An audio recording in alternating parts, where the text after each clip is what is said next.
पश्चिम बंगाल का चुनाव अपने अंतिम चरण की ओर और निर्णायक परिणति की ओर बढ़ रहा है और उसी के साथ साथ पश्चिम बंगाल की जनता का संकल्प भी निर्णायक रूप से परिवर्तन के लिए दृढ़ सुदृढ़ होता चला जा रहा है। विगत लंबे समय से पश्चिम बंगाल में तृणमूल कांग्रेस की सरकार द्वारा संस्थागत भ्रष्टाचार,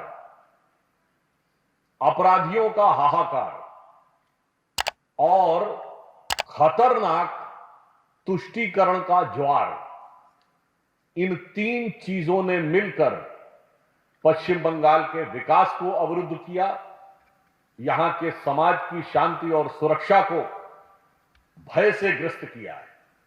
अब पश्चिम बंगाल की जनता भय से के अंधकार से हटकर भरोसे के संकल्प के साथ भारतीय जनता पार्टी के पक्ष में निर्णायक जनादेश देती हुई प्रतीत हो रही है। सर्वप्रथम तो मैं इस धरती को प्रणाम करना चाहूंगा जहां से हमारे राष्ट्रवाद के दोनों स्वर, राष्ट्रगान और राष्ट्रगीत यानी जनगण मन और वंदे मातरम दोनों जहां से उठे। हमें पूर्ण विश्वास है कि इन चुनावों में उसी धरती से राष्ट्रवाद का स्वर प्रखर रूप से न सिर्फ उठता दिखाई पड़ेगा बल्कि पूरे भारत में गुंजायमान होता दिखाई पड़ेगा।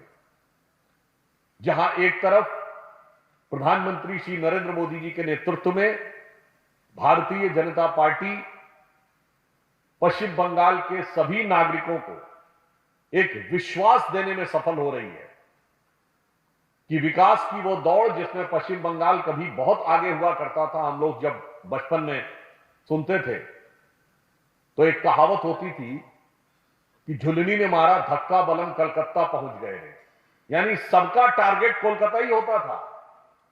विकास के लिए, इंडस्ट्री के लिए, इकोनॉमिक डेवलपमेंट के लिए, नौकरी के लिए आज वह धारा पलट गई है और उसे पुनः सही दिशा में लाना है। दूसरी तरफ फिर एक ऐसी सरकार है केंद्र में जो नारी शक्ति वंदन अधिनियम लाकर महिलाओं की भागीदारी को विधानसभाओं और लोकसभा में सुनिश्चित करना चाहती है।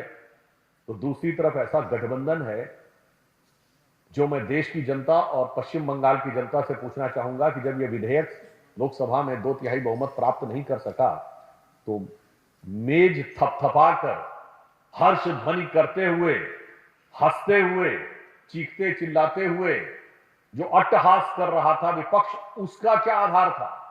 किस बात की खुशी थी आपके मन में?